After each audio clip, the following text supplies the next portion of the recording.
انا بستغرب على الناس. شايف المبلغ ده؟ شايف التليفون ده؟ المبلغ ده ليه علاقة بالتليفون ده. وليه انا بستغرب على الناس؟ علشان حاجة واحدة معينة.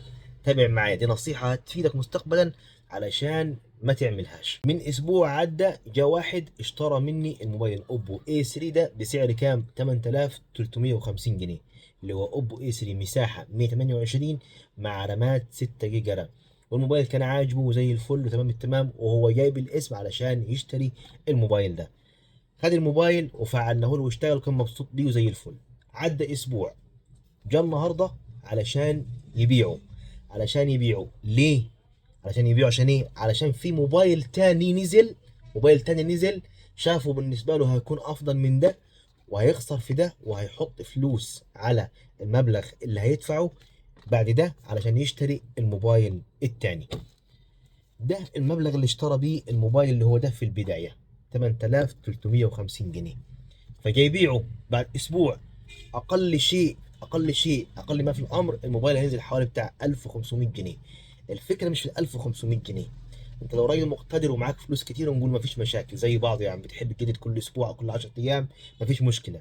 بتجيب من جيبك ما فيش مشكله، بتشتغل وبتعمل اي حاجه بتجيب من جيبك مش مشكله.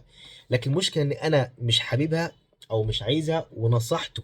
العلم نصحته قلت له حرام عليك، يعني ده ما كملش اسبوع ولو جيت تدور هتلاقي الامكانيات قريبه على بعضها، يمكن ده تكون في مميزات افضل شويه.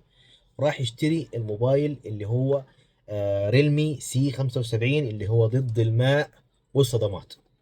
هيخسر في ده 1500، وهيجيب الموبايل التاني الريلمي سي 75 ضد الميه وضد الصدمات علشان الميزه دي فقط لا غير، مع انه ده فيه بس اقل شويه. قال لي لا، انا عايز التاني وشكله عجبني اكتر. هتخسر، قال لي مش مشكله زي بعضه. المشكله مش في كده. المشكله حضرتك اللي انا مثلا عايز انصحك بيها، انك انت جبت دول 8350 جنيه، جايبهم من جمعيه يعني بالفوائد. من جمعيه بالفوائد. يعني انت واخد اقساط من مكان تمام وراح تشتري التليفون. دي مشكلتي معك، ده اللي مزعلني منك.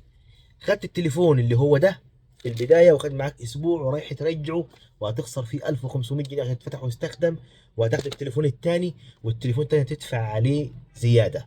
طيب ما انت كده خسرت هنا 1500 و8350، بقوا كام؟ داخلين على 10000 جنيه، مع فايده اكتر من 35% في الجمعيه اللي انت جبت منها الاول الفلوس اللي هي دي في البدايه.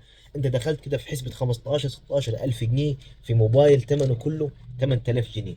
يعني انت فلوسك اتضاعفت يعتبر بالربا، او اتضاعفت عندك بالفوائد، وده حرام. النصيحة اللي انا عايز اقولها لك، انك اشتريت موبايل زي ده 8000 او ب 5000 او ب 7000، ما تفكرش مهما حصل مهما نزل ما تجددش. مش دلوقتي، جدد بعد سنتين، بعد ثلاثة، طالما التليفون شغال معاك وقضي لك كل مصلحتك خلاص. حافظ على فلوسك، ما تدخلش نفسك في اقساط وفي حوارات ملهاش اي ستين لازمه. ما تدخلش نفسك في اقساط وحوارات ملهاش اي لازمه، وتسجن نفسك في وضع انت في غنى عنه. في الاخر ربنا يصلح الحال ويكون في عون الناس، ولكن دي نصيحه حبيت اقولها للناس، يا ريت تاخد بيها. بحبك في الله. تحياتي ليك.